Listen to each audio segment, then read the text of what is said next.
John Leerdam, Tweede Kamerlid, nu momenteel voor de Partij van de Arbeid. Mevrouw Kroes, mag ik Duitse zeggen vanavond? Tuurlijk. Laat ik eens over iets totaal anders beginnen, meneer Roemer. Winston Gerstanovic. Sta je nou gewoon te snabbelen voor SBS? Beschrijf even hoe je eruit ziet. Ik heb een hoed op. Balthazar Blaas-Kaken komt speciaal naar Nederland voor het filmfestival. Ga je hem nog ontmoeten, denk je?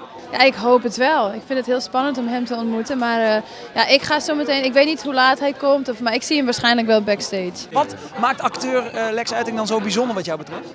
Hij volgt zijn instinct. Dat is een kind. Hij blijft gewoon zichzelf. En... Meneer Hoes, mag ik Onno zeggen als burgervader van Maastricht? Vandaag wel, vandaag ben ik privé, hè? Dus vandaag ben ik Onno. Je bent gewoon Onno. Zo is het. Eén van ons. Marijke Helwegen. Ja, Marijke Helwegen. Mike de Farmer noem ik je ook wel eens Is dat gekscherend. serieus? Oh ja, ja, oké. Kees het Dol, hakje strakje in het pak. Hoe vind je me eventjes? Helentje van Rooyen. Het is gewoon CNA. Nee! Ja! Betaalt de tros zo slecht? Jeltje blabla. Wat heb jij over hem gehoord? Nou ja, heel veel. Maar ik vind hem zelf een beetje overrated, om heel eerlijk te zijn. Ja. Nou, u weet meer over JL dan ik. Ik weet in ieder geval wat meer over Joël dan u. Ja. Dat hij toch te conformistisch is. Jadino! Sorry, zie je? Enthousiasme. Meneer Frequin, heeft u haast? Ja, heel veel. Wat was het voor jaar voor Lutz Jacobi? Dat was met jaartje wel. Nu heeft Frans net een nieuw album uit. Heb jij überhaupt nog wel tijd om te gamen? Ja, s'nachts. Er is een jong talent dat meedoet. Internationaal op het punt van doorbreken. Edith Schippers, wat verwacht je van haar? Ja, ik vind haar heel goed. Melanie Schulz-Verhagen uit het mooie Friesland. Dat moet toch top zijn? Ja, tuurlijk. Ik bedoel, dat is ook haar droom geweest, hè, door te breken in het buitenland. Wie niet? Jacob Panadero, denk jij dat hij het kan gaan maken? Dat weet ik niet. Het hangt soms zo af van een beetje geluk, van het gunnen, van de factor waar kom ik nog mee uit, wat ga ik nog meer doen. Het is wel even proeven en ruiken, maar ik denk wel dat het goed komt. Wat is het unieke talent van Diego?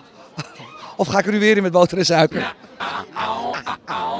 Ik weet niet eens wie die man is. Ik zeg weer wat. Jonathan Opper. Kijk jij enigszins tegen hem op de een of andere manier?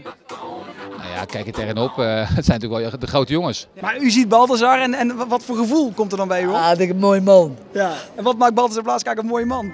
Ja, gewoon hoe die staat, hoe die kijkt en zo. Vakman in de keuken, maar excentriek in zijn houding. Ja. Dat is sowieso bij mensen natuurlijk, hè? Maar wat maken politici mooie mensen? Ja. De manier waarop ze kijken, de manier waarop ze spreken. Glenn en de Koekoeks. Die frontman van de Koekoeks, dat is een leuke jongen, toch? Als ik hem hoor op de radio, klinkt het hartstikke leuk. Uit het duimpje gezogen onzin. Onzin. De NRC nu meldt, de NRC-site, dat John Leerdam is opgestapt. Nee. Ja, we blijven nog even in Den Haag. Waar PvdA Tweede Kamerlid John Leerdam vandaag opstapte. Aanleiding is een interview dat hij heeft gegeven op 3FM. Hij reageerde daar bloedserieus op totaal verzonnen informatie. Allemaal de schuld van Lex Uiting, de brutale buitendienst van het radioprogramma van Giel Belen. Every breath I take. Tot ziens.